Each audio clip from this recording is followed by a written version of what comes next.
I'm Miranda, 32, and I survived being pushed from a helicopter by my own sister. Ashley and my husband Brent plotted my death for a $5 million insurance payout. Everyone thought I was dead for weeks while I fought to survive in the Alaskan wilderness. The look on their faces when I walked into my own funeral? Priceless. Before I dive into this nightmare, drop a comment letting me know where you're watching from, hit that like button, and subscribe to join me on this wild journey of betrayal and survival. Growing up, Ashley and I were inseparable. Two sisters born just 3 years apart, we shared everything from clothes to secrets to dreams. When our parents died in a car accident when I was 20 and Ashley was 23, our bond seemed unbreakable. We only had each other now, and the modest inheritance our parents left behind. Ashley was always the responsible one, cautious, planning everything meticulously, while I was more of a risk-taker. I used my portion of the inheritance to start a tech consulting business that thrived beyond my wildest expectations.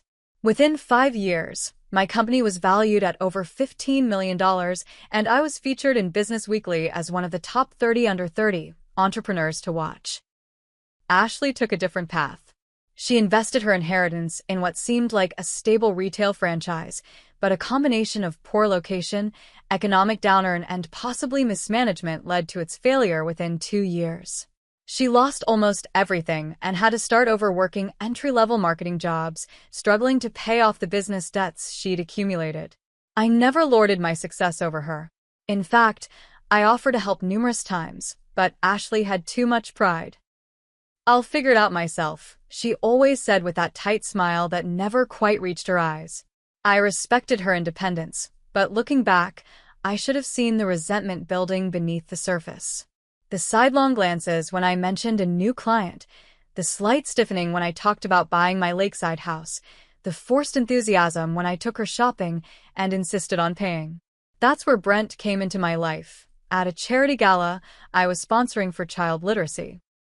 He was working the event as a financial advisor to some of the wealthy donors. Tall, with dark wavy hair and an easy laugh that made everyone feel special, Brent caught my attention immediately. He approached me with a glass of champagne and a compliment about my speech that was specific enough to show he'd actually been listening. "You connected educational opportunity to innovation in a way that made even the tech-averse dinosaurs in this room perk up," he said, his blue eyes crinkling at the corners. "That's a rare gift." Our connection was immediate and intense. Within 3 months, we were living together.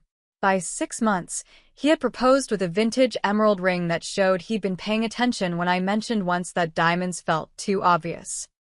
At our wedding a year after meeting, Ashley was my maid of honor, beaming beside me in the photos that would later be displayed at my funeral.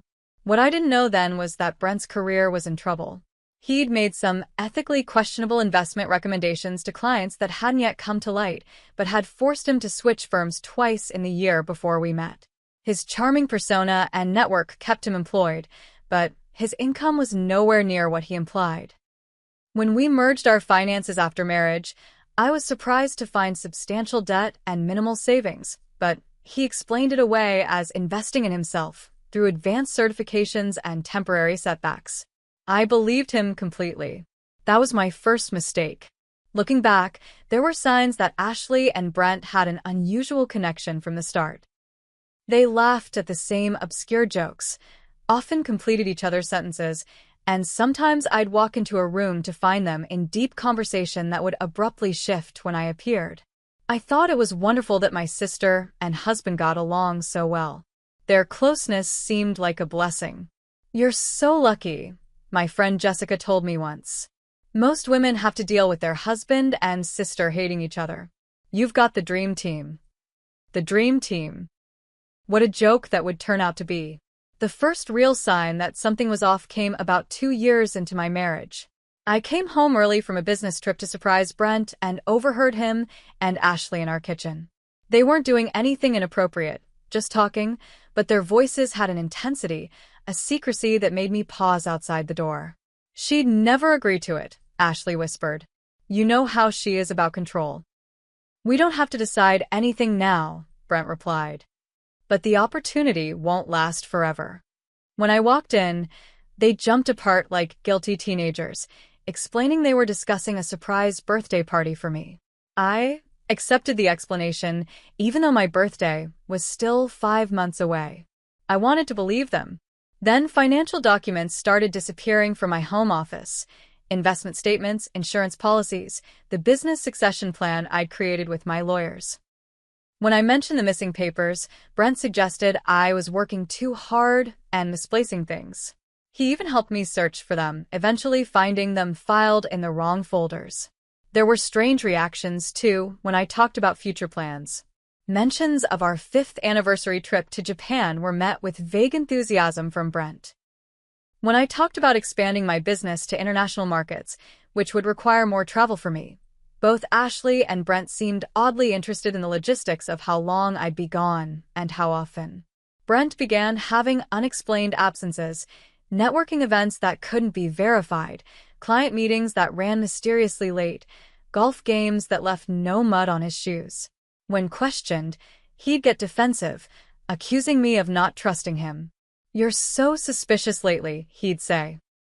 "Is this how it's going to be forever?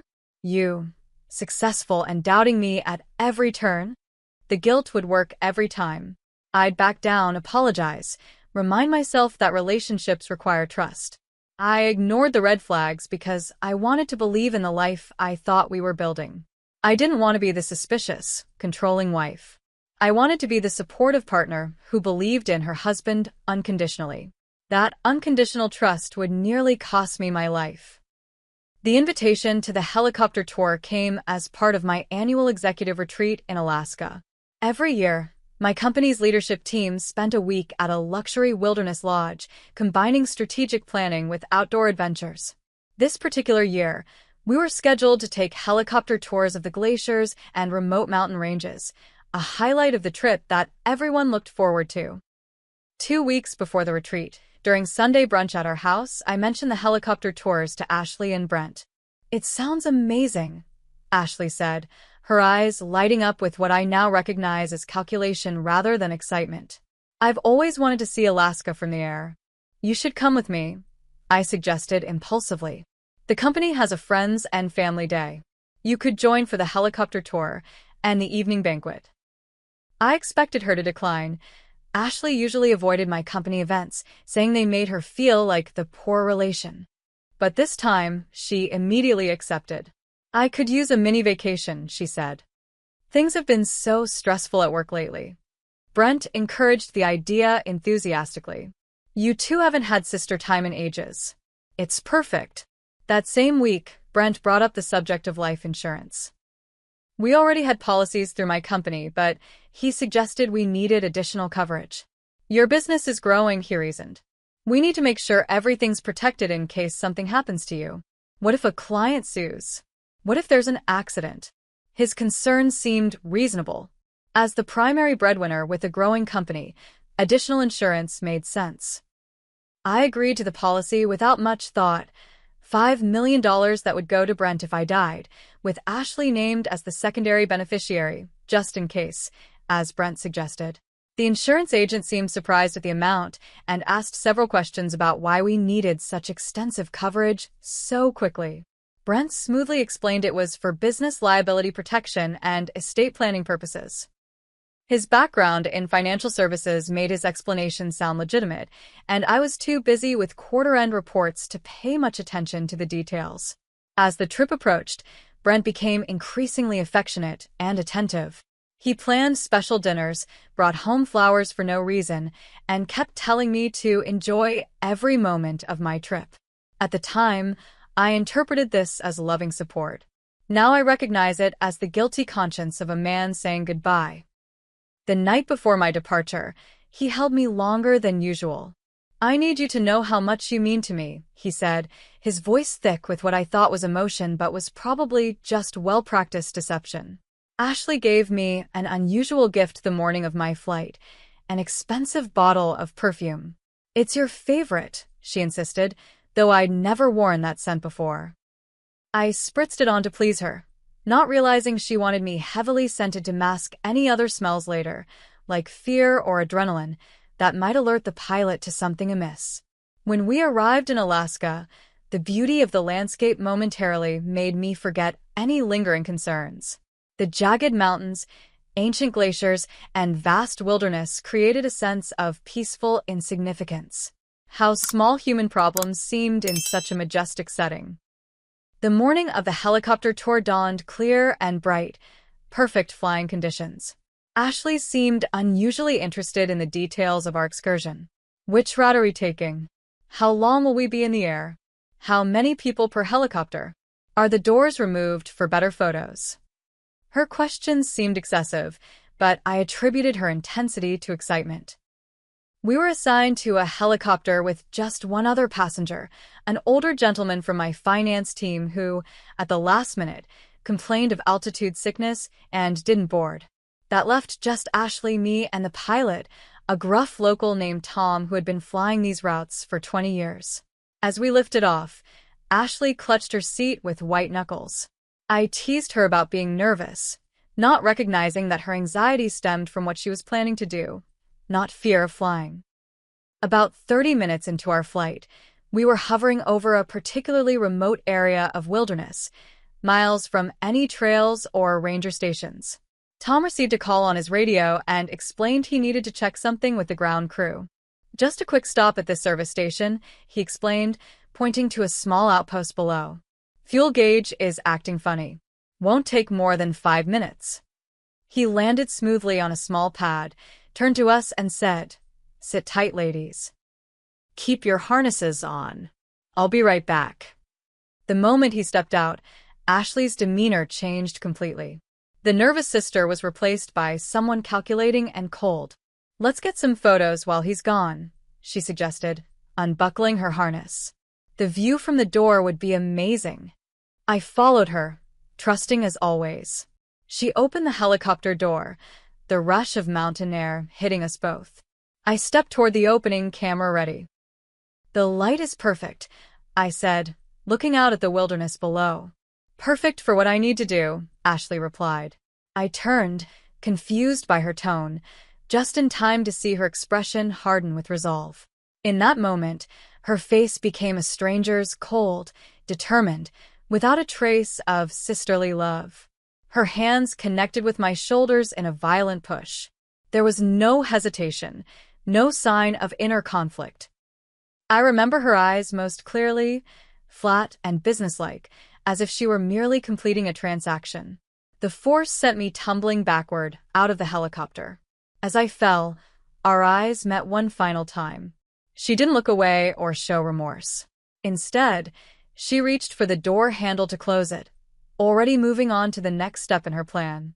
Then I was falling, the helicopter growing smaller above me, the vast Alaskan wilderness rushing up to meet me.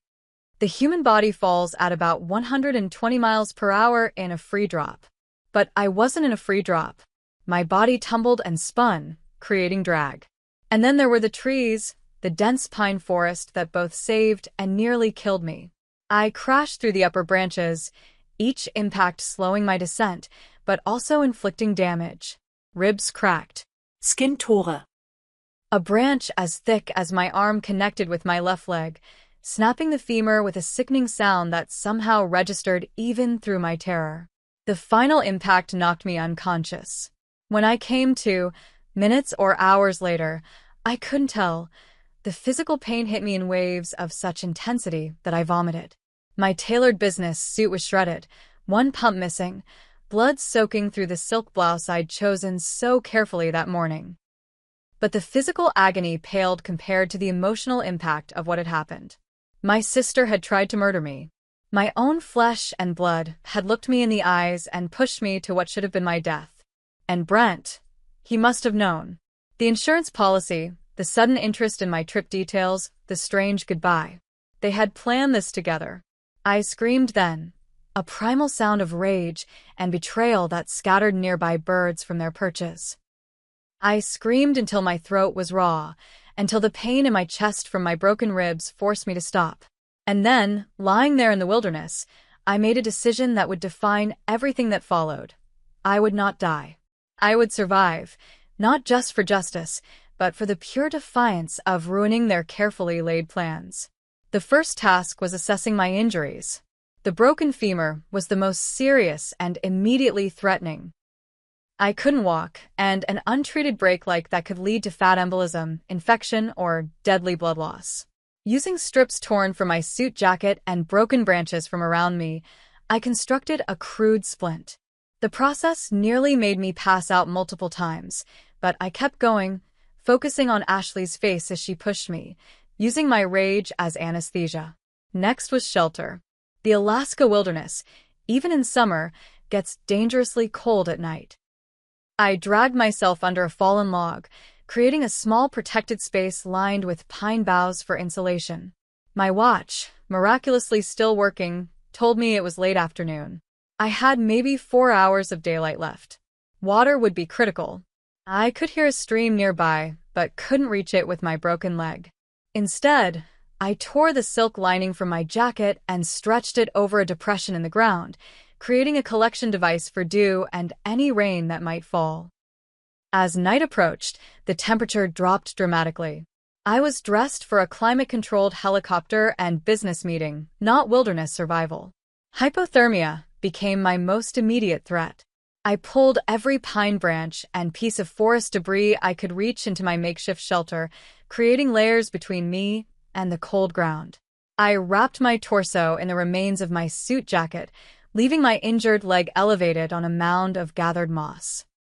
Through that first night, drifting between consciousness and delirium, I had plenty of time to think. Why had Ashley done this? The insurance money, obviously, but was that all? Had she hated me all these years while pretending to be the loving sister? Had every shared birthday, every holiday, every late-night conversation been a lie? And Brent, had anything in our marriage been real? The questions circled like hungry wolves, but I forced them away. Psychological autopsy could wait. Survival came first.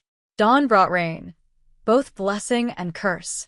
I managed to collect enough water in my silk lining to quench my raging thirst, but the dampness made controlling my body temperature even more difficult. By midday, I was shivering uncontrollably, a bad sign. I needed to signal for help, but in this remote area, who would see? The diamond earrings Brent had given me for our anniversary became tools. I placed one on a rock where sunlight might hit it and create a reflection visible from the air.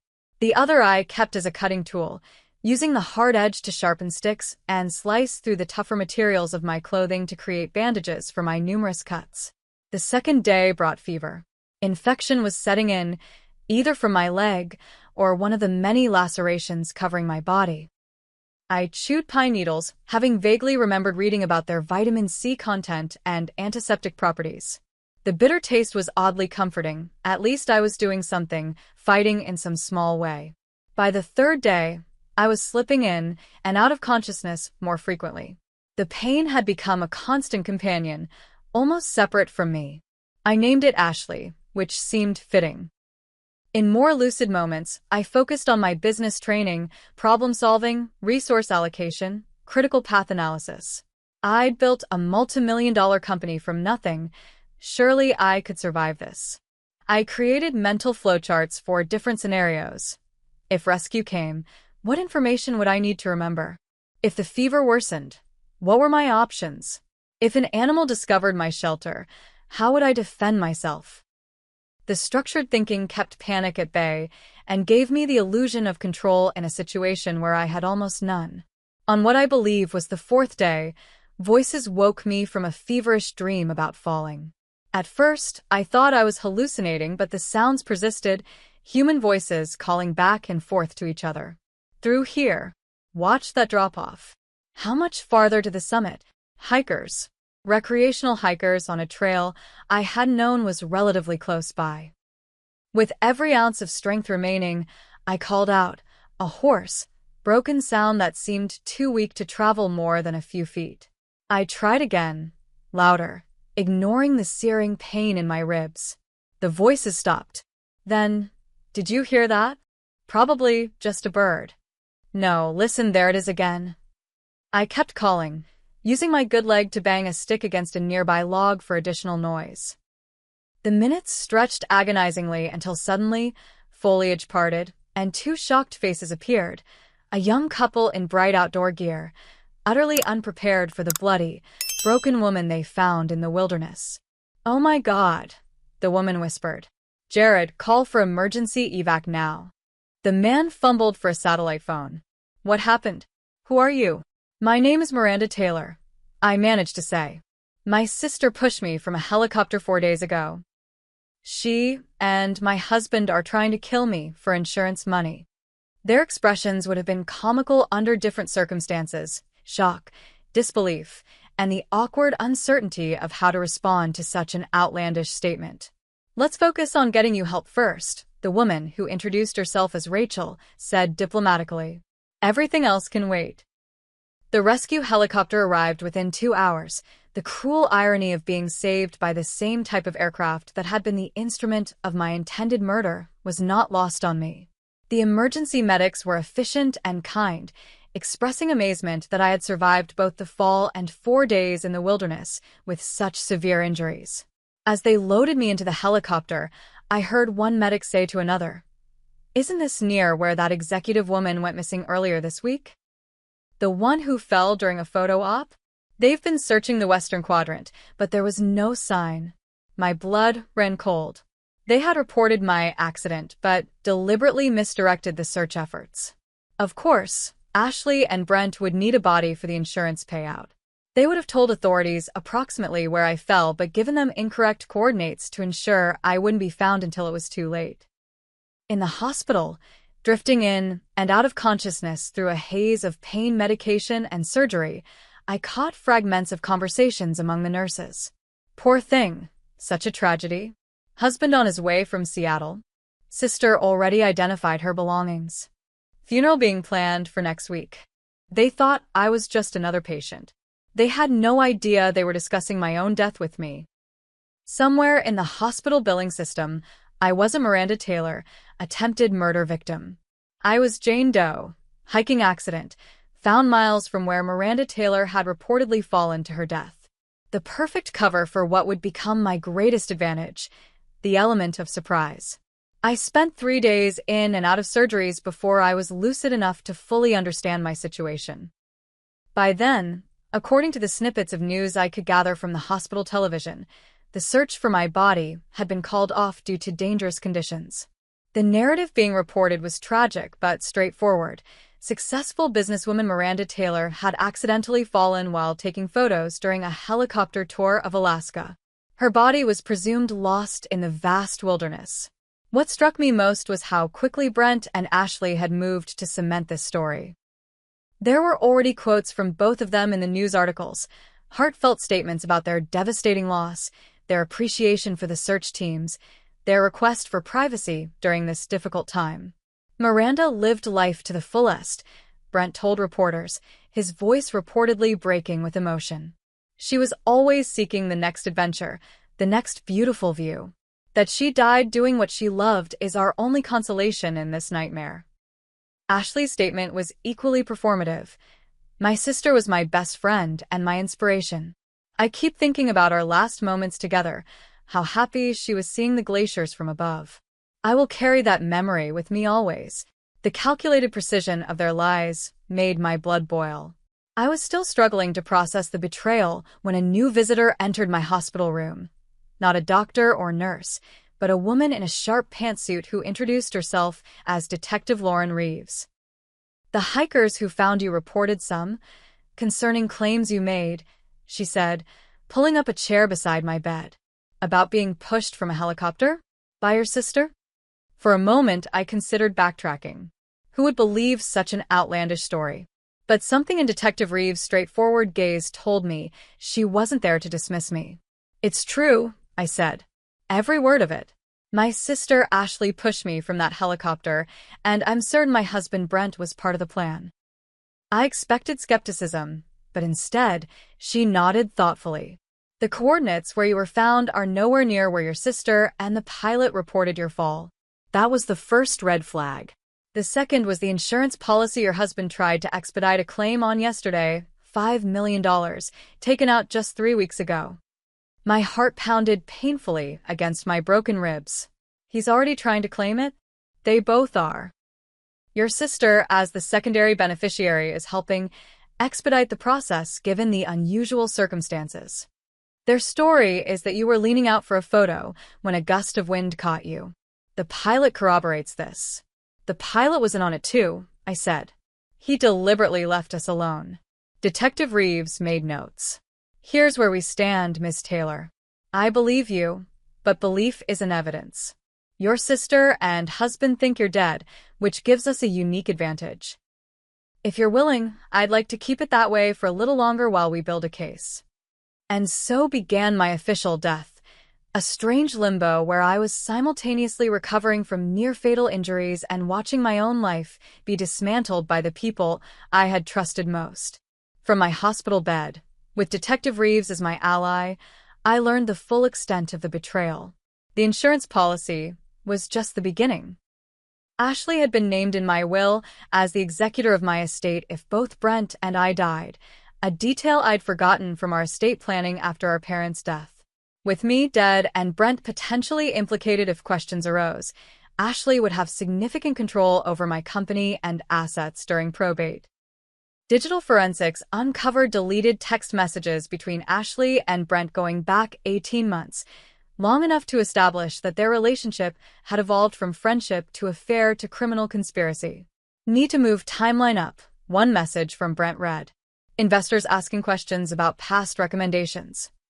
Alaska trip perfect, Ashley had responded. Remote, dangerous terrain, easily explained accident. There were messages about the pilot too, how much to pay him to step away at the right moment, assurances that he needn't know the full plan, just that they wanted privacy for a special sister moment near a particularly scenic area. Financial records painted an even clearer picture. Brent was in serious professional trouble. His questionable investment recommendations were actually much worse. He had been misappropriating client funds for years, moving money between accounts to hide the shortfalls. The scheme was on the verge of collapse, with regulatory authorities beginning an informal inquiry into client complaints. Ashley, meanwhile, wasn't just struggling financially. She was underwater. The business failure I knew about had led to gambling in an attempt to recover her losses, creating a spiral of debt she could never escape on her marketing salary. My death would solve both their problems at once. The most chilling discovery came from surveillance footage Detective Reeves obtained from my home security system. The night after my accident, Brent and Ashley had met at my house, supposedly to comfort each other in their grief. The cameras captured them embracing in the kitchen, not in shared sorrow but in celebration, glasses of my favorite champagne in hand. To new beginnings, Brent toasted, his face showing not a trace of the devastated widower he played for the cameras. To 5 million reasons to smile, Ashley responded, clinking her glass against his before they kissed. Watching that footage from my hospital bed, something hardened inside me. The last lingering doubts, the desperate hope that perhaps I had misunderstood something fundamental about what happened in that helicopter, all of it crystallized into cold clarity. They had tried to kill me, they thought they had succeeded, and they were celebrating. By the time I was stable enough to be moved, Detective Reeves had built a preliminary case strong enough for arrest warrants. But I wanted more than arrests. I wanted to see their faces when their perfect plan collapsed. They're planning your funeral for this Saturday, Detective Reeves told me. Small, private ceremony. Family only, plus close friends. I want to be there, I said immediately. She frowned. That's not standard procedure in an ongoing investigation. Neither is the victim being presumed dead. I need to do this, not just for the case, but for me. I need to see them, to make them see me. What I didn't say was that I needed to reclaim my power, to transform from victim to victor in one dramatic moment. After much discussion and planning, Detective Reeves reluctantly agreed. We would attend the funeral together, she as part of the investigation team monitoring the suspects, me disguised as a distant cousin from out of town, face altered enough by bruising and strategic makeup to avoid immediate recognition. The plan was simple but effective. Observe, record, and gather any additional evidence of guilt from their behavior and conversations at the funeral. Then, once most attendees had left, confront them privately with police backup nearby. Their reactions, and hopefully incriminating statements made in shock, would be recorded as evidence. As the funeral approached, I prepared myself emotionally for what would be the most surreal experience of my life, attending my own memorial service, watching people mourn a death that never happened, and coming face to face with the architects of my intended murder. What I wasn't prepared for was how the experience would change me, not just in the moment, but forever after. The morning of my funeral dawned with appropriate gloom. Overcast skies threatening rain that never quite materialized, as if the weather itself was maintaining the suspense. Detective Reeves picked me up from the safe house where I'd been staying since my discharge from the hospital. I still needed a cane to walk, my body a canvas of fading bruises and healing cuts, but those visible injuries would actually help my disguise. "Remember, you're Madeline Foster, second cousin from my mother's side, visiting from Chicago," I reminded myself as Detective Reeves drove us to the small chapel Brent had selected for the service. "You never met Miranda personally, but felt compelled to pay respects." My transformation was subtle, but effective. Brunette hair dyed a muted auburn, colored contacts changing my blue eyes to hazel, thick-framed glasses, and makeup applied to subtly alter the appearance of my cheekbones and jawline. The lingering bruises and weight loss from my ordeal further obscured my identity. Unless someone knew to look for me, and no one would because I was supposedly dead, the disguise would hold. We parked a block away and watched as mourners began to arrive. My throat tightened at the sight of familiar faces, colleagues from my company, friends from college, neighbors from our street, all dressed in black, many openly weeping. These people genuinely believed I was dead. Their grief was real, even if the cause was manufactured. Then came the stars of this macabre show, Brent and Ashley arriving together in his black BMW. They emerged from the car with practiced solemnity, Ashley leaning slightly on Brent's arm in apparent grief. Her black dress was designer, new, I noted with a flash of anger, probably purchased with the anticipated insurance money. Brent wore a suit I had bought him for client meetings, his handsome face arranged in an expression of dignified sorrow. "Ready?" Detective Reeves asked quietly. I nodded, unable to speak past the knot in my throat. We entered the chapel after most guests were seated, slipping into the back row. The setup was tasteful, my portrait, a professional headshot from my company website, surrounded by white lilies and roses, an empty urn on a pedestal since there was no body to cremate. From our position, I could see Brent and Ashley in the front row, accepting condolences with downcast eyes and murmured thanks. Occasionally, Brent would place a comforting hand on Ashley's back, or she would squeeze his arm in support, gestures that would seem appropriate to everyone else, but now screamed their true relationship to my knowing eyes. The service began with soft music, one of my favorite classical pieces, I noted with surprise. Had Brent remembered that detail, or was it Ashley, who knew my taste well enough to include it? The thought that they had used genuine knowledge of me to craft this convincing performance made me feel physically ill. The minister spoke first, offering generic platitudes about life and loss. He had never met me, that much was clear from his impersonal remarks. Then came the eulogies. Ashley approached the podium first, dabbing at dry eyes with a tissue. "My sister was everything to me," she began, her voice catching in what any acting coach would recognize as a practiced break.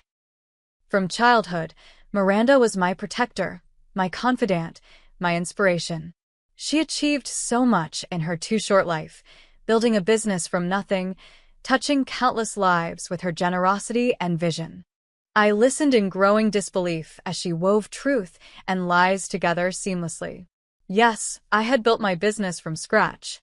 Yes, I believed in mentoring young women in tech. But the sister she described, this saintly figure who always put family first and never let success change her kind heart, was a character invented for this audience, not the real me she had tried to murder. "Our last day together was so special," she continued, her voice dropping to a reverent whisper. Seeing the wonder of Alaska from above, sharing that experience sister to sister, I'll cherish those final moments forever. Miranda died doing what she loved, seeking beauty, embracing adventure. That's how I'll remember her always. The calculated cruelty of using my actual murder as a touching anecdote made my hands shake with rage. Detective Reeves placed a steadying hand on my arm, a silent reminder to maintain our cover. When Brent took the podium, his performance was equally convincing. He spoke of our whirlwind romance, our shared dreams, the future that had been so brutally stolen by a tragic accident. He even shed actual tears. Whether from genuine acting skill or the relief of getting away with murder, I couldn't tell. Miranda was the love of my life, he said, looking down at his wedding ring. I keep expecting her to walk through the door, laughing about how this was all a big mistake. I don't know how to live in a world without her light, her drive, her passion. But I know she would want us to carry on, to honor her memory by living with the same courage and purpose that defined her life. Several of my friends spoke next, sharing genuine memories that pierced my heart. Jessica recalling our college road trip, where we got lost in 3 different states. Marco from my executive team describing how I had mentored him when no one else would take a chance on a non-traditional candidate, my elderly neighbor Mrs. Patterson tearfully sharing how I always shoveled her walkway in winter without being asked. These real moments of connection, juxtaposed against the theatrical grief of the 2 people who had tried to kill me, created a disorienting emotional whiplash. These people had truly cared for me, and I was sitting among them, invisible, watching them mourn. As the formal service concluded, the minister invited attendees to a small reception in the adjoining hall. The family requests that in lieu of flowers, donations be made to the Miranda Taylor Foundation for Women in Technology, which Ashley will be establishing in her sister's memory. I almost laughed aloud at that. They were already planning how to launder the insurance money through a fake charity. Their foresight was almost admirable in its thoroughness. Most attendees filed toward the reception, but a small group moved to the cemetery plot nearby where a memorial stone would be placed despite the absence of a body. This was the opportunity we had been waiting for, a more private setting for the confrontation. Detective Reeves and I followed at a distance, watching as Brent and Ashley stood together at the empty gravesite. As the last few mourners drifted away after offering final condolences, they were finally alone, or so they thought. We approached slowly, my cane tapping softly on the cemetery path. Brent noticed us first, putting on his gracious, grieving widower face. "Thank you for coming," he said automatically. "Did you know Miranda through her company?" "You could say I knew her intimately," I replied, my natural voice emerging for the first time that day. He frowned slightly, not yet recognizing me, but sensing something off in my response. Ashley was more focused on the detective beside me, perhaps noticing her professional demeanor that didn't quite fit a funeral attendee. "I'm sorry you are?" Ashley asked, her tone polite but wary. "Shocked that you would use my actual murder as a touching anecdote in your eulogy," I said, removing my glasses and staring directly into her eyes. The performance was impressive, though. Very moving. The moment of recognition was everything I had imagined during my darkest moments in the wilderness and hospital. Ashley's face drained of color so rapidly, I thought she might faint. Her mouth opened and closed without sound, eyes widening in pure terror, as if seeing a ghost, which in her mind, she was. Brent recovered marginally faster, taking an instinctive step backward. "This is some kind of sick joke," he managed, looking to Ashley for support but finding her frozen in shock.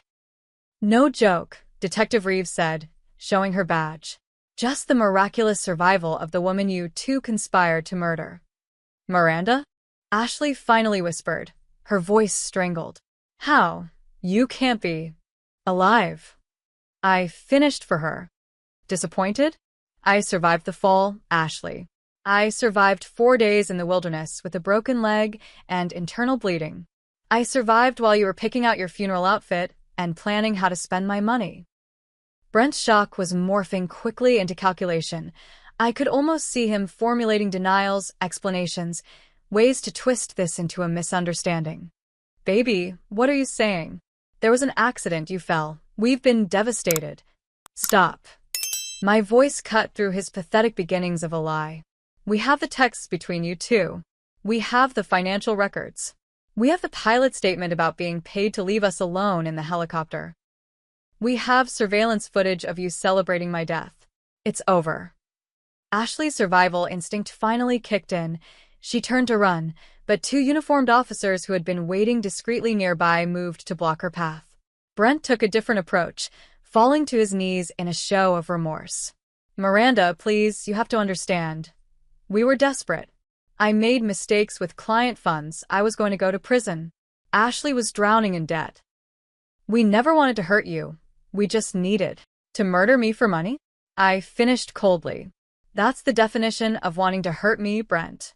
As the officers moved in to make the arrests, reading them their rights with the empty gravesite as backdrop, I finally delivered the statement I had rehearsed countless times during my recovery.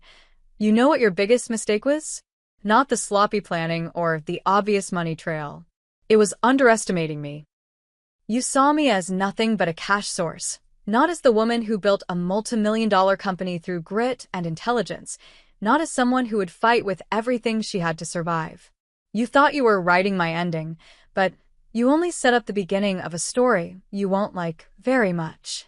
As they were led away in handcuffs, Ashley silent and shell-shocked, Brent still trying to explain and justify, I felt a complex wave of emotions. Vindication, yes, but also an immense sadness for what I had lost. Not just the sister and husband who had betrayed me, but the versions of them I had believed in for so many years. Detective Reeves stood beside me as we watched the patrol car drive away. That was quite a performance, she said quietly. How do you feel? I considered the question carefully, leaning heavily on my cane. Like I've attended my own funeral and witnessed my own resurrection. I'm not sure there's a word for that feeling. She nodded thoughtfully. There probably should be. We turned away from the empty grave that would never be filled, at least not with me. The media would soon learn of this extraordinary turn of events, and my private drama would become public spectacle. But in this moment, walking slowly away from my own memorial service, I felt a strange sense of peace mingled with the pain. I had died in a way. The trusting woman who had boarded that helicopter was gone forever. But someone new had survived the fall, someone stronger, warier, and far less willing to mistake performance for love. The media frenzy that followed was inevitable and overwhelming.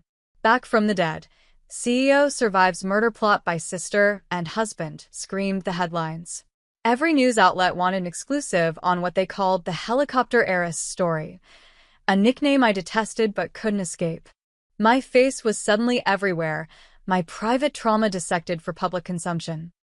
I declined all interviews initially, focusing instead on the legal proceedings that would determine Ashley and Brent's fate. The prosecutor, a sharp-eyed woman named Valerie Montgomery, warned me that cases like this, even with substantial evidence, could be unpredictable. They've hired separate defense teams, she explained during our first meeting. That's good for us. It means they'll likely turn on each other rather than presenting a united front. She was right. Within weeks of their arrest, the carefully constructed partnership between Ashley and Brent disintegrated completely. Their betrayal of me evolved into mutual betrayal, each attempting to minimize their own culpability by maximizing the other's. Brent's defense strategy emerged first. He claimed to be a victim of Ashley's manipulation, a grieving husband who had been drawn into her plot through emotional coercion and lies. My client was led to believe this was an insurance fraud scheme, not a murder plot, his attorney argued in preliminary hearings.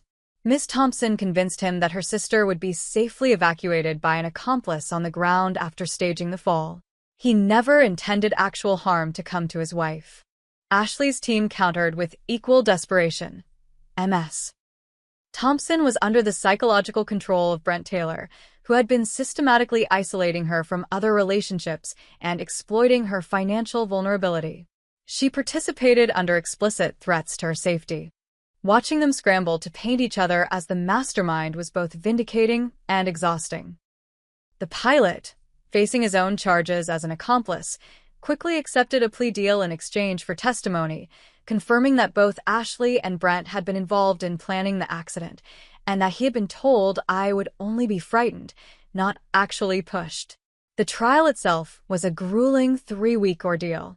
I testified for 2 full days, recounting every excruciating detail from the helicopter push to my wilderness survival to the funeral confrontation. Looking directly at Ashley and Brent in the courtroom, their designer clothes exchanged for prison attire, their confident expressions replaced by desperate calculation, I felt an unexpected emotion: pity. Not forgiveness, certainly not understanding, but a distant pity for the smallness of their ambitions and the emptiness of their characters. The jury deliberated for just 4 hours before returning guilty verdicts on all counts for both defendants. The judge, citing the extraordinary calculation and cold-bloodedness of the crime, sentenced them to the maximum: 25 years for Ashley, 28 for Brent, due to the additional financial crimes that had come to light during the investigation. As they were led from the courtroom, Ashley finally breaking down in sobs, Brent still maintaining a stoic facade, I realized that the conclusion of the legal process didn't bring the closure I had expected. Justice had been served in the eyes of the law, but my personal healing had barely begun. The months following the trial were a blur of physical and emotional recovery. My body gradually healed. The broken femur required 2 additional surgeries and extensive physical therapy, but eventually I progressed from wheelchair to walker to cane to walking unassisted. The physical scars would remain, but they faded from angry red to silvery white, becoming part of my new normal. The psychological recovery proved more challenging. I worked with Dr. Eleanor Rivera, a trauma specialist who helped me navigate the complex landscape of betrayal by those closest to me.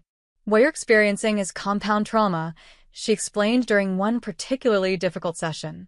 There's the physical trauma of the fall and survival, yes, but also the attachment trauma of having your fundamental trust violated by your primary relationships. Your brain is essentially rewiring its understanding of safety. The nightmares were the worst, vivid recreations of the fall, sometimes with variations where I watched myself plummeting from above, sometimes where I hit the ground instead of the trees. I would wake, gasping, my body convinced it was still falling.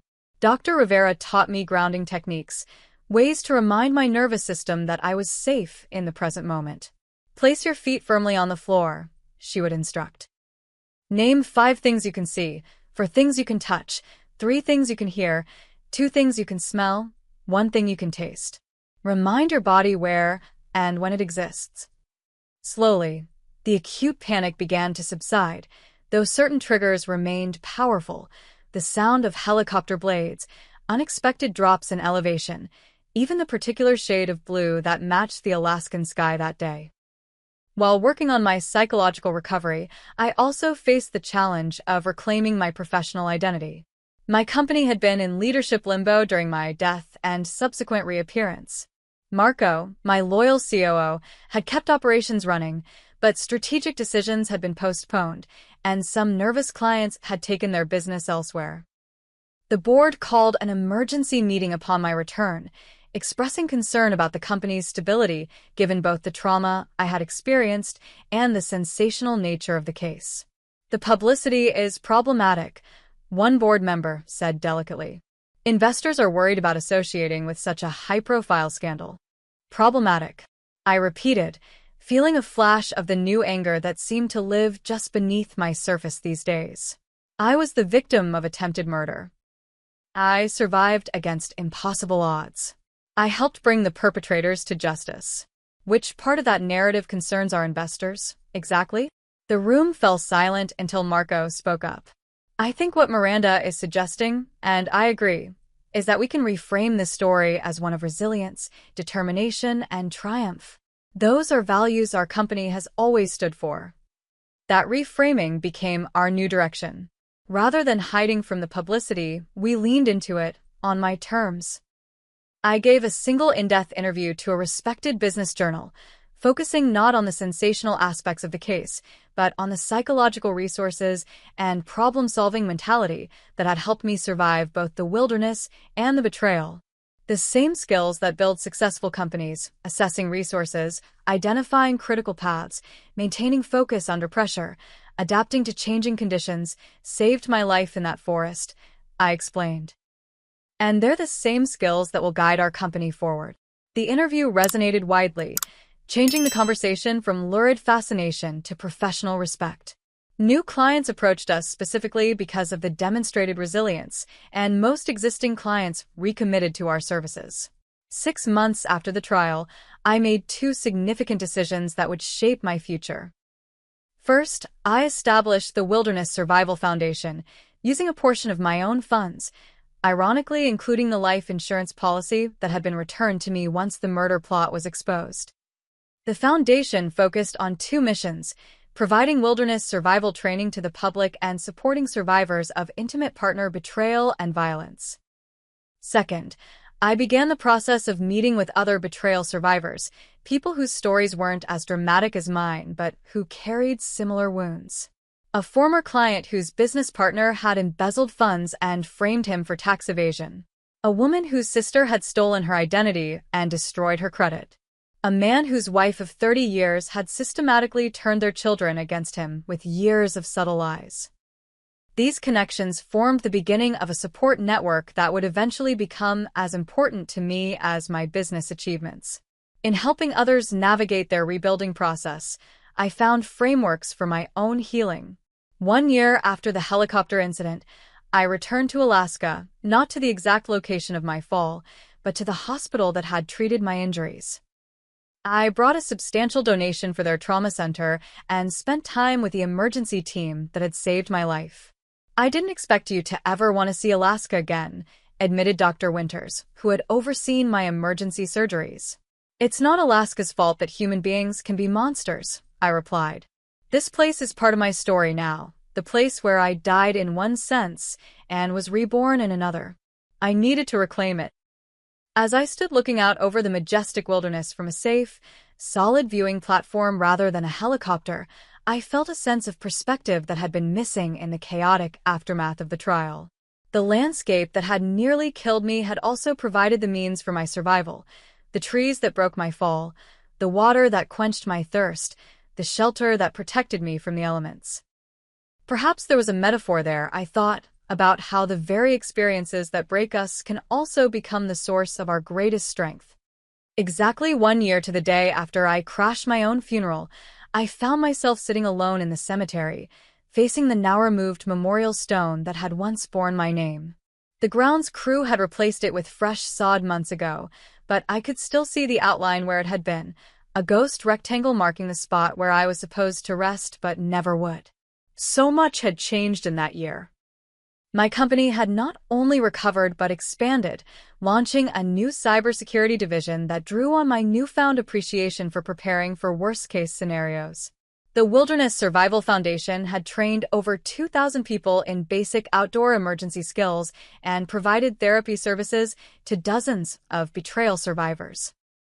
My physical recovery was as complete as it would ever be. I no longer needed a cane, though my left leg ached predictably before rainstorms, and certain movements would always remain difficult.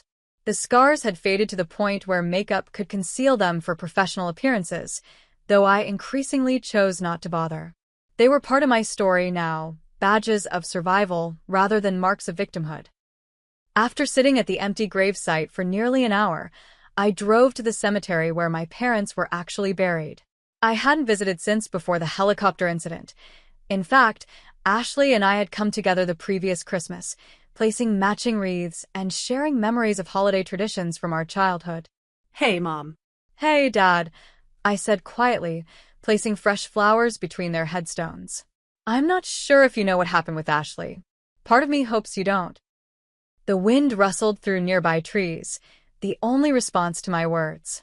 I keep thinking about what you would say if you were here. Would you ask me to forgive her? Would you be able to forgive her yourselves? She was your daughter too. You loved her just as much as you loved me. I trace my fingers over their names carved in stone. I think about nature versus nurture a lot these days. We had the same parents, the same upbringing. Where did that darkness in her come from? Was it always there? Did I miss it, Or did something happen to create it? Is there some darkness in me too, just waiting for the right circumstances? These were questions I had explored extensively in therapy, but had found no satisfying answers. The uncomfortable truth was that human beings, even those sharing DNA, even those we believe we know completely, remain fundamentally mysterious to one another. When I returned home that evening, a letter was waiting for me, forwarded from my lawyer, having passed through the prison screening system. Ashley's handwriting on the envelope was instantly recognizable, the same neat, precise script that had addressed birthday cards and Christmas presents throughout our lives. For several hours, I left it unopened on my kitchen counter, going about my evening routine while eyeing it warily, as if it might somehow contain the same danger its author had once posed. Finally, just before midnight, I slid my finger under the flap and extracted 3 pages of prison stationery. Miranda, it began, no, dear. No terms of endearment. I've written this letter 17 times. Each version sounds more false than the last, probably because there is no way to authentically apologize for trying to murder your sister. Any explanation I offer will sound like an excuse. Any remorse I express will seem like manipulation. I accept that. I won't ask for your forgiveness. I don't deserve it, and requesting it would only be another selfish act. But I do want you to know that in the endless hours of confinement here, I've finally begun to understand what I did, not just to you, but to myself. I destroyed everything good in my life because I couldn't bear that you had everything I wanted. The jealousy started so small, little moments of resentment when you'd succeed at something that had been difficult for me. It grew so gradually, I didn't recognize the monster it was becoming. By the time Brent came into our lives, I was already so poisoned by it that his manipulation found fertile ground. This isn't an attempt to shift blame. I made my choices. I looked my own sister in the eyes and pushed her to what should have been her death. The person capable of that deserves to be exactly where I am now. What I'm trying to say, inadequately, is that I see myself clearly for the first time. Prison has stripped away every distraction, every justification. All that's left is the truth of what I did and who I became. You survived, against all odds. From what I've read in the articles my counselor shares with me, you're thriving. I'm glad. Not because it lessens my guilt. Nothing could do that, but because the world is better with you in it. That's something I lost sight of for too long. I won't write again unless you want me to. This letter isn't the beginning of a reconciliation campaign. It's just the truth, finally. Too late to matter. Ashley. I read the letter 3 times before setting it down, my emotions too tangled to name. Was there manipulation hidden in her words? Probably. Was there also genuine remorse? Possibly. Did it change anything? No.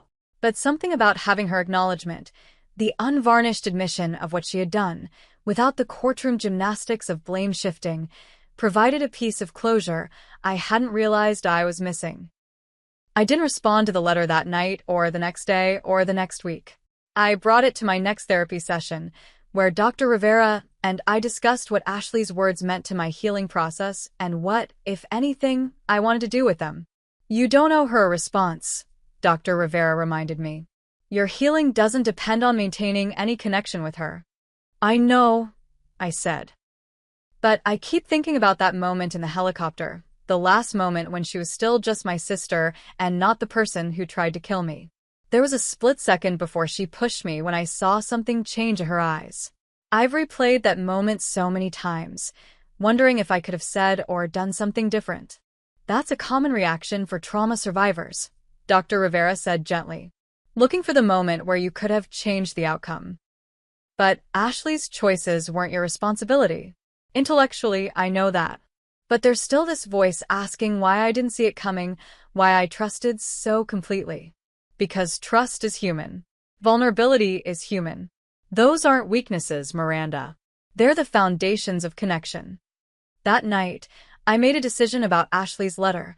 I would neither respond nor completely close the door.